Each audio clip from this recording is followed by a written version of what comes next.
Shalom, saudara-saudara yang dikasihi di dalam nama Tuhan Yesus Kristus. Nats renungan bagi kita pada saat ini terambil dari Injil Matius pasal yang ke-13 ayat yang ke-54 sampai ayatnya yang ke-58 yang berbunyi demikian. Setibanya di tempat asalnya, Yesus mengajar orang-orang di situ di rumah ibadat mereka.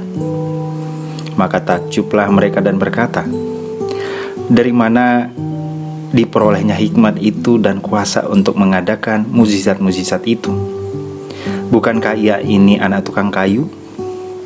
Bukankah ibunya bernama Maria dan saudara-saudaranya Yakobus, Yusuf, Simon dan Judas? Dan bukankah saudara-saudaranya perempuan semuanya ada bersama kita? Jadi dari mana diperolehnya semuanya itu?" Lalu mereka kecewa dan menolak dia. Maka Yesus berkata kepada mereka, "Seorang nabi dihormati di mana-mana, kecuali di tempat asalnya sendiri dan di rumahnya." Dan karena ketidakpercayaan mereka, tidak banyak mukjizat diadakan di situ. Demikian sabda Tuhan. Yang berbahagialah mereka mendengarkan firman Tuhan, memeliharanya dan melakukannya di dalam kehidupannya. Saudara-saudara yang dikasihi di dalam nama Tuhan Yesus Kristus, dalam dunia saat ini dengan segala perkembangannya telah memudahkan manusia dalam berbagai sisi kehidupannya. Salah satunya adalah manusia dimudahkan untuk mendapatkan berbagai informasi ataupun berita dari berbagai belahan dunia.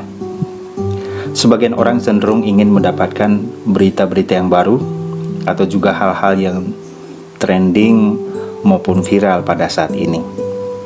Maka tidak mengherankan jika berita-berita yang dianggap viral atau trending akan menjadi pusat perhatian pada saat ini. Orang-orang cenderung mengarahkan perhatiannya pada hal-hal baru daripada mencari tahu hal-hal yang sudah biasa ditemukan di dalam kehidupan sehari-hari. Hal ini akan membantu kita memahami tentang apa yang dialami Yesus dalam bacaan kita pada saat ini. Dalam bacaan kita dikatakan, "Dan karena ketidakpercayaan mereka, tidak banyak mukjizat diadakan di situ." Ada banyak hal yang dapat dilakukan dan yang akan dilakukan oleh Yesus, namun karena ketidakpercayaan mereka, tidak banyak yang bisa Tuhan Yesus perbuat. Dan alasan ketidakpercayaan mereka adalah setelah mereka mengetahui latar belakang siapa Yesus, bahwa ia adalah seorang anak tukang kayu.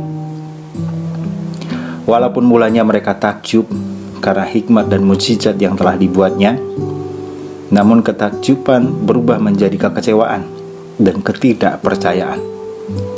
Latar belakang keluarga tukang kayu agaknya tidak relevan dengan seorang pengajar di sinagoge menurut pikiran mereka.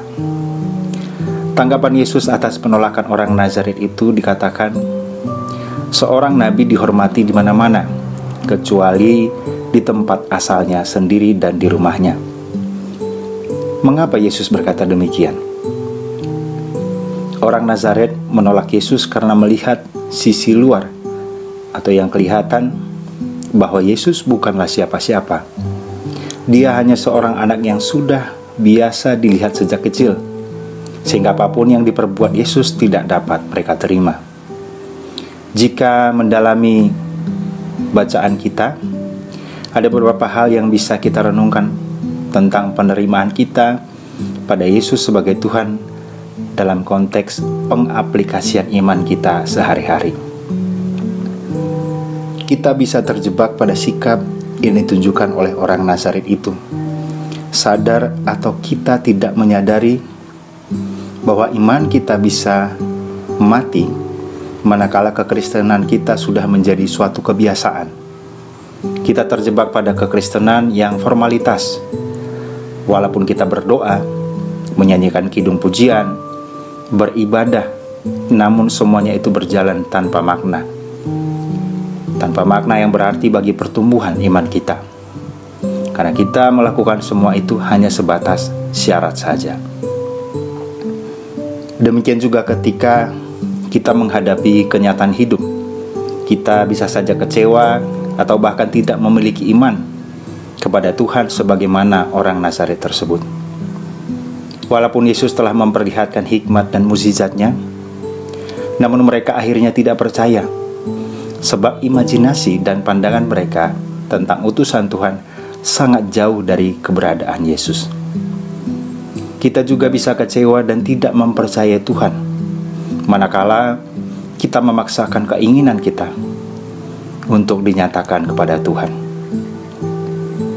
Padahal Tuhan bekerja di dalam kehidupan kita tidak selalu dalam hal-hal yang spektakuler atau hal-hal yang luar biasa.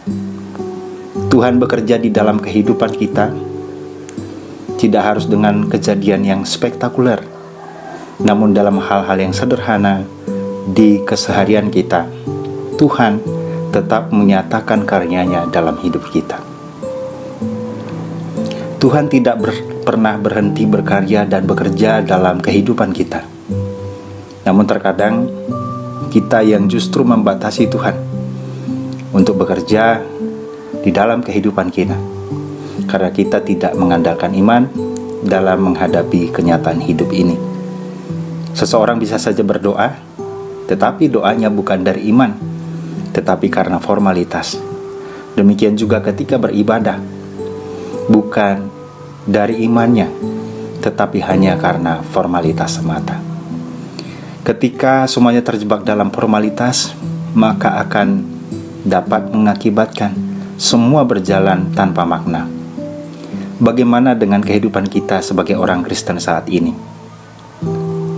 Apakah kehidupan keimanan kita hanya sebatas formalitas saja? Apakah kita mengharapkan Tuhan bekerja dalam kehidupan kita dengan cara-cara yang spektakuler?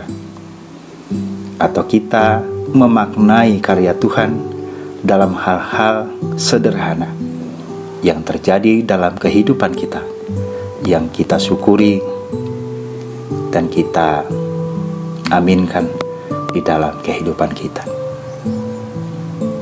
Tuhan Yesus memberkati. Amin.